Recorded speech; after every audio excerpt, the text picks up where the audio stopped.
पुरुषोत्तम मास महात्म्य 5वां अध्याय।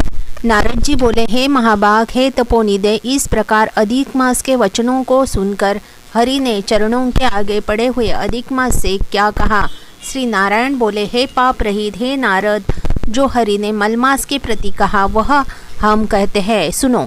हे मुनि श्रेष्ठ, आप जो सत्कथा हमसे पूछते हैं आप धन्य हैं।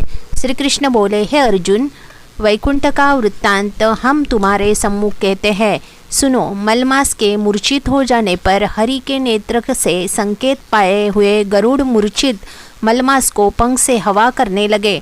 हवा लगने पर अधिक मास उठकर फिर बोला, हे विभो, यह मुझको नहीं रुचता है। अधिक मास बोला, हे जगत को उत्पन्न करने वाले, हे विष्णु, हे जगतपते, मेरी रक्षा करो, रक्षा करो। हे नाथ, मुझ शरण आए कि आज कैसे उपेक्षा कर रहे हैं।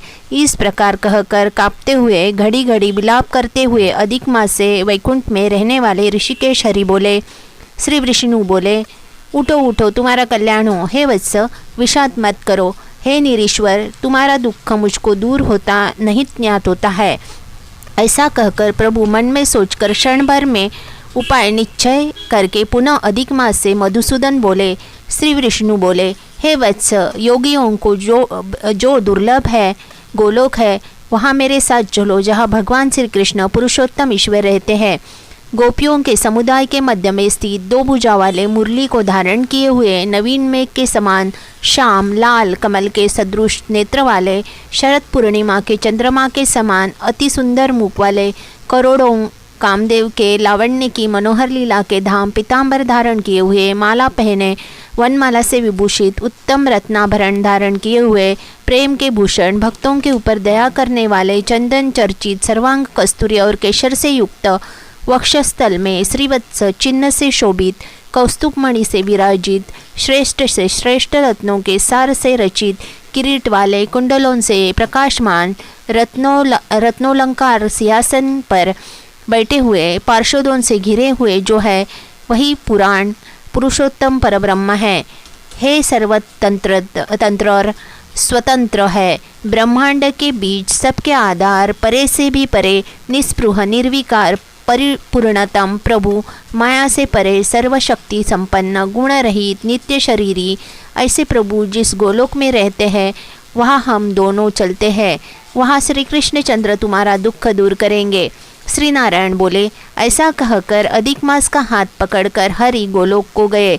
हे मुने, जहाँ पहले के प्रलय के समय में वे अज्ञान रूप महाअंधकार को दूर करने वाले, ज्ञान रूप मार्ग को दिखाने वाले केवल ज्योति स्वरूप थे, जो ज्योति करोड़ों सूर्यों के समान प्रभा वाली, नित्य, असंख्य और विश्व की कारण थी, तथा उन स्वेच्छामय विभू की ही वह अतिरेक की चरम सीमा को प्राप्त थी, जिस ज्योति के अंदर ही मनोहर 3 लोक विराजित है।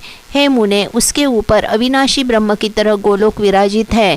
3 करोड़ योजन का चौतरफा जिसका विस्तार है और मंडलाकार जिसकी आकृति है, लहलहाता हुआ साक्षात मूर्तिमान तेज का स्वरूप है, जिसकी भूमि रत्नमय है, योगियों द्वारा स्वप्न में भी जो अदृश्य है, परंतु जो विष्णु के भक्तों से गम्य और दृश्य है, ईश्वर ने योग द्वारा जिसे धारण कर रखा है, ऐसा उत्तम लोक अंतरिक्ष में स्थित है। आदि व्याधि बुढ़ापा मृत्यु शोक भय आदि से रहित है, श्रेष्ठ रत्नों से भूषित, असंख्य मकानों से शोभित है। उस गोलोक के नीचे 50 करोड़ योजन के विस्तार के भीतर दाहिने वैकुंठ और बाएं उसी के समान मनोहर शिवलोक स्थित है। 1 करोड़ योजन विस्तार के मंडल का वैकुंठ शोभित है, वहाँ सुंदर पीतांबरधारी वैष्णव रहते हैं। उस वैकुंठ के रहने वाले शंख चक्र गदा पद्म धारण किए हुए लक्ष्मी के सहित चतुर्भुज है।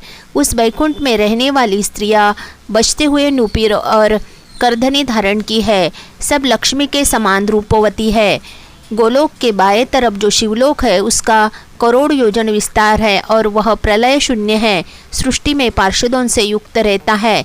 बड़े भाग्यवान शंकर के गण जहाँ निवास करते हैं, शिवलोक में रहने वाले सब लोग सर्वांग भस्मन धारण किए, नाक का यज्ञोपवीत पहने रहते हैं। अर्धचंद्र जिनके मस्तक में शोभित है, त्रिशूल और पट्टीशधारी सब गंगा को धारण किए वीर है और सबके सब शंकर के समान जयशाली है।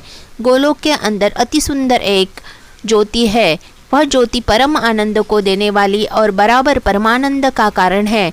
योगी लोग बराबर योग द्वारा ज्ञान चक्षु से आनंदजनक निराकार और पर से भी पर उसी ज्योति का ध्यान करते हैं।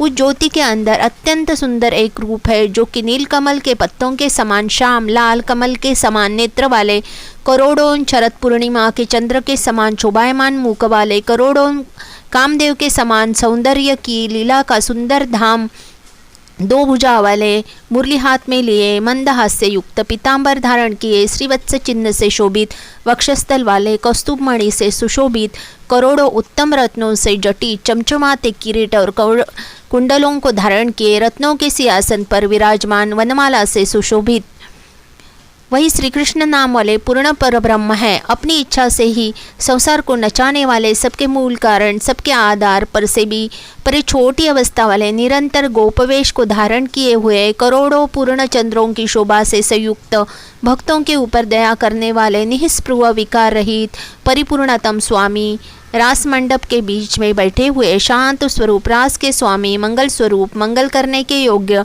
समस्त मंगलों के मंगल, परमानंद के राजा, सत्य रूप, कभी भी नाश न होने वाले, विकार रहित, समस्त सिद्धों के स्वामी, संपूर्ण सिद्धि के स्वरूप, अशेष सिद्धियों के दाता, माया से रहित, ईश्वर, गुण रहित, नित्य शरीरी, आदि पुरुष, अव्यक्त अनेक है नाम जिनके, अनेकों द्वारा स्तुति किए जाने वाले, नित्य स्वतंत्र अद्वितीय शांत स्वरूप, भक्तों को शांति देने में परायण, ऐसे परमात्मा के स्वरूप को शांति प्रिय, शांत और शांति परायण जो विष्णु भक्त है वे ध्यान करते हैं। इस प्रकार के स्वरूप वाले भगवान कहे जाने वाले वही एक आनंद कंद श्री कृष्णचंद्र है। श्री नारायण बोले, ऐसा कहकर भगवान सत्व स्वरूप विष्णु अधिक मास को साथ लेकर शीघ्र ही परब्रह्म युक्त गोलोक में पहुँचे। सूत जी बोले, ऐसा कहकर सत्क्रिया को ग्रहण किए हुए नारायण मुनि के चुप हो जाने पर आनंद सागर पुरुषोत्तम से विविध प्रकार की नई कथाओं को सुनने की इच्छा रखने वाले नारद मुनि उत्कंठापूर्वक बोले, इति श्री बृहन्नारदीय पुरुषोत्तम मासे महात्म्ये पंचमोऽध्यायः।